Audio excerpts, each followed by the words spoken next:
નમસ્કાર દર્શક મિત્રો, હું શ્વેતા કહાર હેડલાઇન ન્યૂઝમાં આપનું સ્વાગત કરું છું।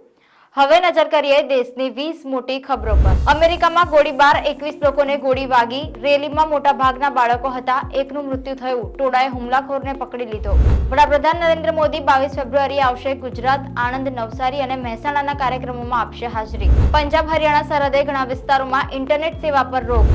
રામલલ્લાના દર્શન બનશે સરળ। અયોધ્યામાં હનુમાનગઢથી રામ મંદિર સુધી નવો રોડ બનશે, તેનું નામ હશે સુગ્રીવ પથ। પીએમ મોદીએ યુએઈમાં પ્રથમ હિન્દુ મંદિરનું લોકાર્પણ કર્યું। કહ્યું, આ મંદિર દુનિયા માટે એક ઉત્તમ ઉદાહરણ છે। આમાં સૌથી મોટો ફાળો મારા ભાઈ શેખ જાયદનો છે। અબુધાબીમાં બીએપીએસ મંદિરમાં પ્રધાનમંત્રી મોદીએ કર્યો જળાભિષેક। ગુજરાતની 4 રાજ્યસભા બેઠકો માટે ભાજપના ઉમેદવારોએ ફોર્મ ભર્યું। જેપી નડ્ડા, મયંક નાયક, ગોવિંદ ધોળકિયા અને જસવંતસિંહ પરમારે ભર્યું ફોર્મ।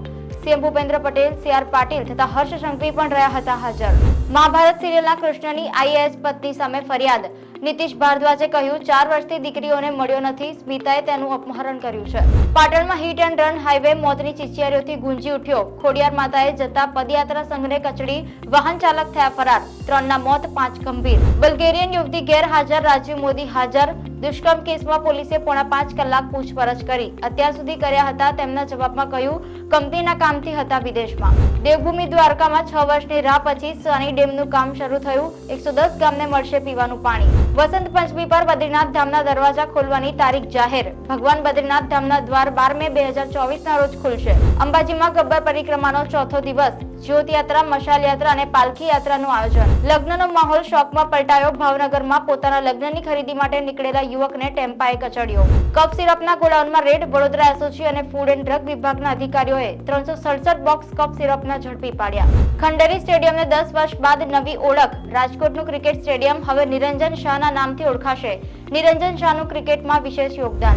વલસાડના અતુલમાં પ્રથમવાર ફ્લાવર શો। વિવિધ રંગબેરંગી વિદેશી ફૂલોનું નિદર્શન। ભૂલભુલૈયા 3માં અક્ષયની ગેરહાજરી અંગે દિગ્દર્શકે મૌન તોડ્યું।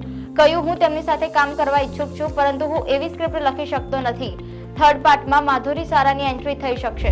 અબુધાબીમાં પ્રથમ હિન્દુ મંદિર। પીએમ મોદીએ કર્યું ભવ્ય મંદિરનું ઉદ્ઘાટન। અક્ષય કુમાર, વિવેક ઓબરોય અને દિલીપ જોશી પહોંચ્યા દર્શનાર્થે। તારક મહેતા કા ઉલ્ટા ચશ્મામાં જેઠાલાલની ભૂમિકા ભજવનાર અભિનેતા દિલીપ જોશીએ અબુધાબીમાં બીએપીએસ મંદિરના ઉદ્ઘાટન સમારોહમાં આપી હાજરી। તો આ હતી દેશની 20 મોટી ખબર। જોતા રહો હેડલાઇન ન્યૂઝ। નમસ્કાર।